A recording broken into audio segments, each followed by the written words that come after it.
Today we're going to be making some really excellent habitat for invertebrates to rest in over the winter months. Exciting. It is very exciting. Tell me more. Well, in the perfect world, in your wildlife garden, ideally you'd leave all these stems standing just in situ. It's less gardening for you and it's also really, really good habitat. But there are some certain situations where we just have to cut things back. But I'm going to show you how to make habitat in a sort of structured way and not waste any of that material. So this is a herbaceous perennial, it's a veronicastrum. I've split it, so I will be cutting all of these nice stems off. And if I just show you now, these stems here are actually hollow.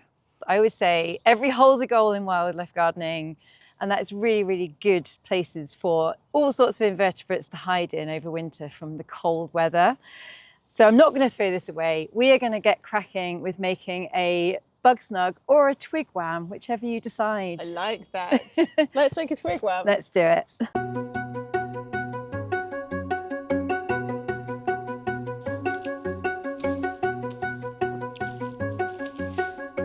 First step is to take our, in this case, hazel poles, because they're sort of straight, and we're just going to make a wigwam. So next up is just finding the material. So woody stuff is good, and also the stems that I've just shown you.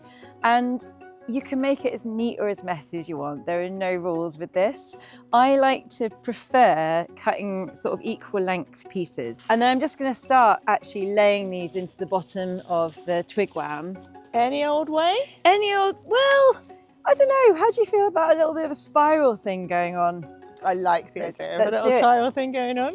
So what's the benefit then of having this structure? I mean, I'll be honest, it's mostly for our benefit. Okay. Invertebrates wouldn't mind if we just laid this stuff in a pile, but I just think this looks quite cool. When the frost is on it, it looks really fantastic. It's got that vertical element, and if you have a few of them around your garden, it can look really, really quite ethereal. So I thought it would be quite fun to go vertical with some of these. So this is our veronicastrum stems, and you could strap these to the side of your twigwam, and all that does is just give even more diversity. That's a good start. It is a good start. You've got loads of space next time you're out here pruning. What do you reckon? Do you reckon you'll keep it over the summer as well? I hope so. I'm going to keep it for as long as it will be kept. Okay, until the wind knocks it over, probably. Pretty much. Well, there you go. Your own twigwam. For more wildlife gardening advice like this, sign up to the Wildlife Garden Post, our free monthly newsletter full of wildlife gardening advice and inspiration. Find the link in the description.